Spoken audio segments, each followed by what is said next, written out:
Professor Robert Murray. Sure. My comments are going to be a little bit more casual. There's definitely no PowerPoint. Bonan has asked me to focus more on the perspective of Canada-Russia relations and how that has impacted the situation in Ukraine, or probably more accurately to say how it has not impacted the situation in Ukraine. And so I think what's been interesting is, as the world's attention, including Canada's attention, has shifted more to the Middle East and North Africa regarding ISIS, as well as the world economy and low oil, the triangle that Bogdan talked about between Canada, Russia, and Ukraine has been very two-sided more recently in the last 6 to 8 months. As Canada seems to be far less interested. There's a whole lot of rhetorical support, but we certainly haven't seen any kind of substantive commitment on the part of the new government as to what it's going to do, its policy vis-a-vis Ukraine, and what it's going to change from the previous government other than the tone and approach to foreign policy, and what this is actually going to mean for the robust support that Canada had previously supported and given to Ukraine. We know that there has been a change in tone and approach to Canadian foreign policy with the election of the new government. But what's been interesting is we don't really know what the substance is going to be yet.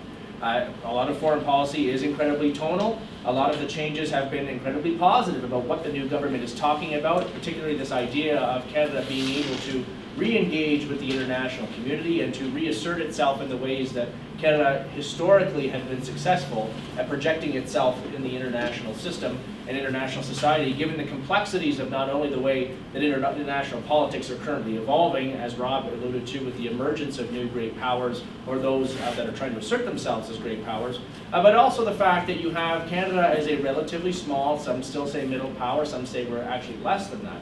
Certainly militarily, our capabilities are incredibly small. Economically right now, I think despite a struggling economy, we still remain an economic power in the world.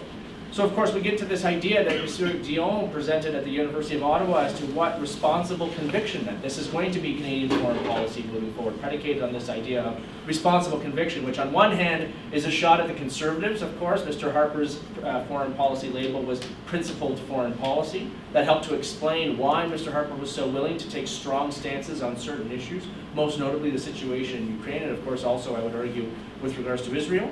But what does it mean, what does responsible conviction mean in general, but also what does this mean more specific to the situation in Ukraine, and how does this spill over to Canada's relationship with Russia? Looking more recently at Canada-Russia relations, we are still dealing very much with the legacy of the Harper years. I would say that this is not exactly a positive legacy as it pertains to Canada's ability to engage in any kind of healthy dialogue with Russia. And we need a healthy dialogue with Russia, and I'll get to why some of that exists. I mean, first of all, Mr. Harper's strong rhetoric towards Russia. We know that in the community of international leaders, Stephen Harper was probably the firmest in his dealings with the Russians and his dealings with Mr. Putin, not just regarding Ukraine, but regarding other situations. The real, actual initiation of Mr. Harper's rhetoric towards Mr. Putin actually started with regards to what was happening in the Middle East and some of Putin's support for Syria and Putin's unwillingness a number of years ago to allow international progress on the Syrian civil war, which we know has had profound implications that continue today. Mr. Harper, as Robin alluded to, took the decision to cut off ties, and that those ties existed well beyond the Arctic in a number of different forums, which were formally eliminated, mostly at the initiation of Canada, which for Canadian foreign policy is incredibly unusual when you start limiting your opportunities for dialogue, when that dialogue in the past has actually been Canada's bread and butter for foreign policy. Bear in mind that it was Mr. Harper that suggested booting the Russians out of the G8 as a sign that the international community, particularly on the economic side, that if powers like Canada were not going to be able to militarily dissuade Russian action, that they would be able to economically send important messages, which was to send a very visible signal to Mr. Putin that the world economic community was not interested in those dealings. And of course, as Rob said, about the Arctic. Where I agree with Rob is that, I mean, I would say that there are more than two narratives. I think those are the two stark contrast narratives, but I think more than anything that there seems to be this idea that if we allow the Russians to behave as they will, there are going to be no consequences for Canada. Mr. Harper saw this very differently, which is, first of all, what the Russians were doing was a direct affront to Canada's national identity, as the previous Conservative government saw it, as intrinsically a northern nation. But more than that, this came directly into a perceived threat to Canada's national interest and Canada's national defense, which led to a lot of not only robust rhetoric, but also constant visits and a series of policy decisions that led to Canada's presence in the Arctic at least trying to be increased by the Conservative government. arguably, Harper's policy towards Russia, much like that of Ukraine, had far more to do with domestic politics in a domestic audience than it did with an opportunity or interest in swaying Russian action. By virtue of the fact of Canada's relatively small size, it's almost inconceivable to believe that Mr. Putin was going to take Mr. Harper all that seriously with the statements being made by virtue of the fact that Canada on its own had incredibly little ability to actually dissuade Russians from doing much of anything, particularly once the behavior in eastern Ukraine began. However, the opportunities that did exist, particularly through alliances and working with larger allies, most notably the US, which is where I agree fully with Rob, that in looking at Canada's approach to Russia, it's not Canada on its own. It has to be incredibly tied to the US. Canada's go-it-alone idea with regards to the strong rhetoric towards the US was not coupled with strong and matched rhetoric coming from the United States administration, which made Mr. Harper, on one hand, to domestic audiences look very strong, that he was taking a very strong stance, but internationally was perceived as something incredibly weak, by not actually recognizing the way that international politics, foreign policy, and diplomacy typically works, particularly for a relatively small power. That elimination of dialogue and engagement with Ukraine, ultimately in the end, as we start to examine Mr. Harper's legacy towards a number of issues, but most notably Russia, actually served no purpose. In no way did the strong stances, powerful rhetoric, elimination of diplomatic ties sway Russian behavior. In no way did it increase Canada's relative power position in the world or relative power position vis-a-vis Russia, and actually created larger issues for Canada and its allies than it did alleviating any kind of serious tension.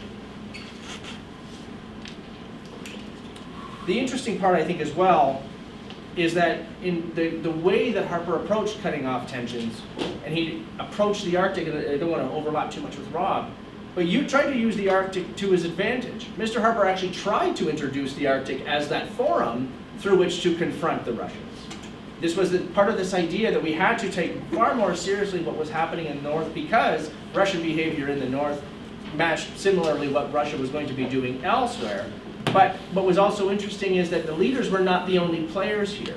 So on one hand, early on, you had Mr. Harper taking really strong stances, but cooperation was continuing, dialogue was continuing, military exercises were continuing, scientific cooperation and sharing was happening. And it was actually the Canadian government that started to limit those opportunities by bringing what was happening to Ukraine to the north. So this is where I would, on some level, disagree with Rob, is I don't think it's necessarily we look to the Russians and what they're doing in the north as being connected. Canada actually was the state that made that first connection between the two and trying to connect all of these geopolitical situations at one, and other states and other allies did not follow suit. Seeing the change in government, I think the Trudeau government has been quite right in identifying the need to engage with Russia, but really we've seen no substantive progress to date. There is some two-track diplomacy going on, as Rob had alluded to, and starting with what Derek had alluded to, that this is an absolute necessity, and it has to be one of Canada's most important foreign policy priorities under the new government. There are a number of reasons for this. Rob has already talked extensively about the need for the Arctic. Also, of course, what's happening with Ukraine and Europe in general, that extends well beyond Ukraine into the Baltics and other states that are incredibly worried, which Canada has traditionally had strong both economic and security alliances with.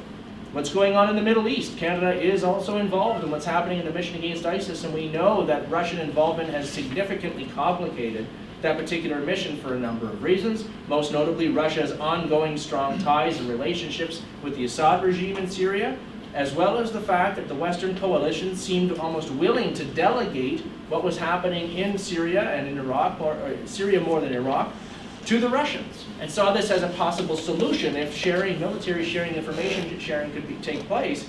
However, I think one of the key aspects here that Derek had touched on is that there has been a constant misperception in recent Canadian foreign and defense policy about Russian intentions and Russian strategy. And this has led to the relationship being as complicated as it is right now, which is why the Trudeau government is facing a fairly significant uphill battle, not only because of the myriad of situations that we see internationally that Canada and Russia are actually involved in together, whether bilaterally or multilaterally, but we also seem to have a dearth of expertise within Canada that actually understands how it is that we should seek to engage Russia, and a proper strategy for Canada to build the foreign policy where not only we are protecting our national interests, but we're moving beyond the Harper paradigm of simply not talking at all.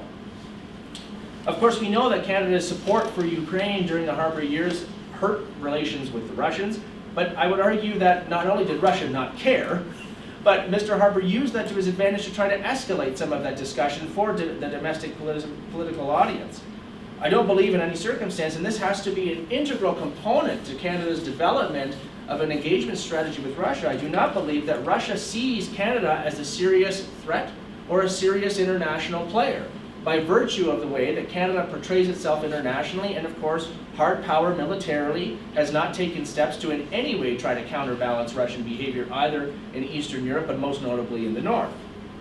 Of course, the Russian approach to Ukraine more recently has been to escalate while the world is paying attention elsewhere. And the Russians have been quite intelligent on some level of involving themselves in the situation in Syria, pledging to be a good player and working with the Western coalition while simultaneously escalating its behavior in eastern Ukraine and continuing to send troops and resources over the border when nobody else, first of all, is paying attention, and those that are paying attention are now complicated with the added variable that you need Russia in order to have a successful anti-ISIS mission. Though Russia's behavior in Syria is far more interested in protecting the Assad regime and its access to the Black Sea than it is actually engaging with ISIS and dealing with that threat. Of course, I think there's also the factor now that as I think Derek put it, as Ukraine fatigue quite rightfully, the world is now assuming that Crimea is part of Russia. It's almost an assumed fact on the part of many, including, I would argue, Canadian diplomats, that there's very little that you're going to be able to do to change that situation. Ukraine has yet to want to accept that. So until there's a resolution to that situation, I think that engagement is going to be very difficult. And of course, more eyes now, rather than Crimea or even eastern Ukraine, more eyes in Europe are turning to the situation in Kaliningrad than anywhere else by virtue of the Russians continually arming the Kaliningrad and what that is going to mean to any kind of successful engagement strategy, particularly in the context of Minsk II. Canada is forced to work with Russia on a great number of situations. And of course, working with Russia in the Middle East has been an interesting factor by virtue of the fact that Canada's own strategy is evolving with regards to that mission, and the perception on the part of the Russians has been that Canada's approach to the ISIS mission is actually weakened by virtue of eliminating airstrikes. The fact that Mr. Trudeau seems unwilling to want to put troops in harm's way is being perceived as the Russians as an element of weakness. So what is that perception of the Trudeau government going to mean when Canada is trying to engage Russia? With regards to the Arctic specifically, I would say that, again, I would reiterate that I don't see Russia being at all intimidated or threatened by Canada, but rather Russia's primary interest with Canada's behavior is going to be Canada's relationship with the US and whether the sharing of resources and sharing of strategy becomes closer and closer, particularly as the US has now identified the Arctic as a key strategic element of its own, when for so long, compared to other Arctic states, it really hadn't. I would argue, though, that Russia's increased military presence is far more for defensive capability, defensive reasons, than it is on the idea that we're going to see Russians be continually or perhaps offensively natured in the Arctic anytime soon. However, as we know with international politics, states don't act in isolation. Russia's behavior is going to be predicated on what it sees from other states and what other states are doing. If Canada and the US begin to work together and begin to up the ante with regards to their own Arctic behavior, naturally that is going to provoke Russia to want to up the ante, and you end up entering into a situation of one-upsmanship rather than constructive dialogue, unless there is a governance regime, a sound multilateral cooperative governance regime established. As Rob said, of course the Arctic Council has been doing incredible work. However, it's still very young, and it fails to be able to account for the most important aspect of some of what's going on in the Arctic, which is the security dynamic. So incredibly cooperative on things that frankly don't mean nearly as much to some states like Russia as do military behavior. Mind you, the one advantage I think that Canada has when seeking to re-engage Russia is the fact that Russia has now spread itself a little bit too thin. The sanctions are finally taking their toll on the Russian economy. We knew this was not going to be an immediate situation. Sanctions typically take time. We now see, by virtue particularly of the most recent announcement of cuts to military spending in Russia, which is a fairly dramatic event, given the way that Mr. Putin has decided to spend his money, that seems to be something noteworthy. The impact of low oil prices and multiple military deployments. Russia is starting to spread its military too thin, and bear in mind that while military technology has been an investment, military training has not necessarily followed suit. We have seen some relatively amateurish blunders of the Russian military, not just in eastern Ukraine, but also with what we've seen in the Middle East, crossing the Turkish border and starting to provoke situations with a NATO state was certainly, I don't think at all, intentional compared to what it is we see. So there is an opportunity here to be able to engage Russia in a situation where it has spread itself too thin and its economy is starting to suffer. Mind you, the other complicating factor, of course, that works against us is, as Rob alluded to, not only is Russia moving closer to China, as Xi is now starting to wear military fatigues walking around Beijing, but also Russia's relationship with both Syria and Iran. We know that Russia has just decided to buy heavy water from Iran to alleviate that situation, but of course know that the ongoing support for the Iranian regime, military technology-wise, nuclear technology-wise, still is coming from the Russians. So what does all of this mean moving forward? I believe that Canada must develop a policy to re-engage with Russia constructively and responsibly. It does not mean supporting Russian actions or behavior or alleviating economic sanctions or holding the Russians to account. But while we also simultaneously continue the robust support for the Ukrainians and Ukrainian democracy. The Trudeau government needs to be more effective at keeping Ukraine and Russian behavior outside of the Arctic and Middle East on the radar. We have to know that all of these things are working in concert. However, we have to try to establish cooperative regimes or re-establish cooperative regimes as much as possible. Of course, we know that when it comes to Ukraine and this Ukraine fatigue, it's also the age that we live in.